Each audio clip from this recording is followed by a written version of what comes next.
Jalaun metro से मैं रश्मि पांडे। बड़ी खबर, फिर एक नाबालिग लड़की हुई दुष्कर्म का शिकार। आरोपी द्वारा पीड़िता के भाई को भी दी गई जान से मारने की धमकी। फिर भी हिम्मत जुटाकर पीड़िता ने परिजनों को बताई दुष्कर्म की घटना। परिजनों ने तत्काल समीपवर्ती थाने में दी तहरीर। पीड़िता के परिजनों से तहरीर मिलने पर पुलिस ने तत्काल मुकदमा दर्ज कर जांच शुरू की।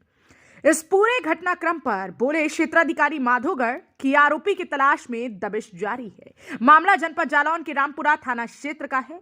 बड़ी खबर आपको दिखा रही है जालौन से, जहां फिर एक बार नाबालिग लड़की के साथ दुष्कर्म किया गया और आरोपियों द्वारा पीड़िता के भाई को भी जान से मारने की धमकी दी गई। बावजूद इसके हिम्मत जुटाते हुए पीड़िता ने परिजनों को दुष्कर्म की ये पूरी घटना बताई, जिसके बाद परिजनों ने तत्काल समीपवर्ती थाने में तहरीर दी है और अब आरोपी की तलाश में दबिश दी जा रही है। मामला जनपद जालौन के रामपुरा थाना क्षेत्र का है। इस खबर पर अधिक जानकारी के लिए हमारे साथ फोन लाइन पर मौजूद हैं देवेश कुमार स्वर्णकार जी। जी देवेश जी, क्या जानकारी है आपके पास? मन में हमारे पास जो जानकारी है, हमारे जो रामपुरा संवाददाता हैं उन्होंने हमें जो जानकारी दी है उसके मुताबिक ये पूरा घटनाक्रम जनपद जालौन के रामपुरा थाना क्षेत्र के मेहटौली गांव से सामने आया, जहां पर फिर एक नाबालिग लड़की के साथ दुष्कर्म की वारदात को अंजाम दिया गया है।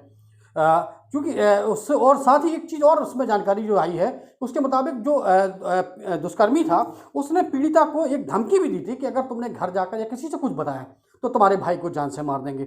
ऐसा हम इस बात की पुष्टि नहीं कर रहे, लेकिन उनके जो परिजनों द्वारा जो जानकारी पुलिस को दी गई है उसके मुताबिक ऐसा है।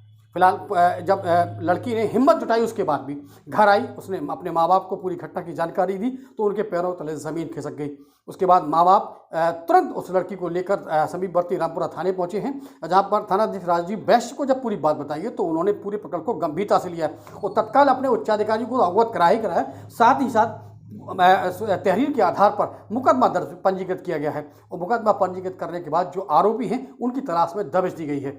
इस संबंध में क्षेत्राधिकारी माधोगढ़ रविंद्र कुमार गौतम ने हमसे जानकारी साझा की है। उसके मुताबिक उन्होंने यही कहा है कि पीड़िता के पिता की तहरीर के आधार पर मुकदमा दर्ज कर लिया गया है और आरोपियों की तलाश में दबिश दी जा रही है और शीघ्र ही आरोपी जो है पुलिस की हिरासत में होंगे। लेकिन बड़ा सवाल यहाँ ये उठता है कि आखिर जनपद में हो क्या रहा है, महिला सुरक्षा पर प्रश्न चिन्ह क्यों लग रहा है? कल ही जनपद जालौन के कोटरा थाना क्षेत्र के बरसार गांव में छेड़छाड़ से क्षुब्ध एक किशोरी ने अपनी जान दे दी थी। इतना खौफनाक कदम उठाया था, उसको अपनी जान देनी पड़ी थी और देर शाम उसके बाद कुठन थाना क्षेत्र में कस्बे में एक युवक शराब के नशे में धुत होकर एक युवती से सरेआम छेड़छाड़ करने पहुंच गया था। आखिर हो क्या रहा जनपद में? नए पुलिस अधीक्षक इराज राजा के सामने चुनौतियों का जो है सिलसिला एक शुरू सा हो गया है। लेकिन हम आपसे पहले भी कह चुके हैं कि इराज राजा जो कि IPS अधिकारी हैं, तेज तर्रार IPS अधिकारी हैं, 2017 बैच के तेज तर्रार IPS अधिकारी हैं, उन्होंने भी जो है कसम खा ली है कि अपराध और अपराधियों के खिलाफ अंत तक लड़ाई लड़ेंगे और उनको उनके अंजाम तक पहुंचाएंगे।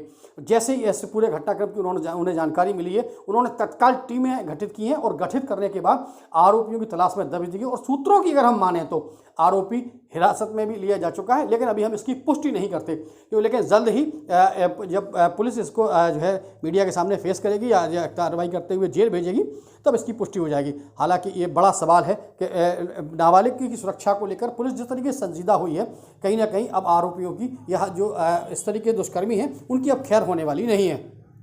थाना रामपुरा अंतर्गत एक दुष्कर्म का मामला सामने आया है, जिसमें तहरीर के आधार पर सुसंगत धाराओं में अभियोग पंजीकृत कर लिया गया है तथा विवेचना मेरे द्वारा संपादित की जा रही है। घटनास्थल का निरीक्षण मेरे द्वारा किया गया है। अभियुक्त की शीघ्र गिरफ्तारी कर अग्रिम कार्रवाई की जाएगी। जालौन मेट्रो न्यूज चैनल को सब्सक्राइब करें और बेल आइकन जरूर दबाएं ताकि जालौन जनपद से जुड़ी खबर आप तक पहुंचे सबसे पहले।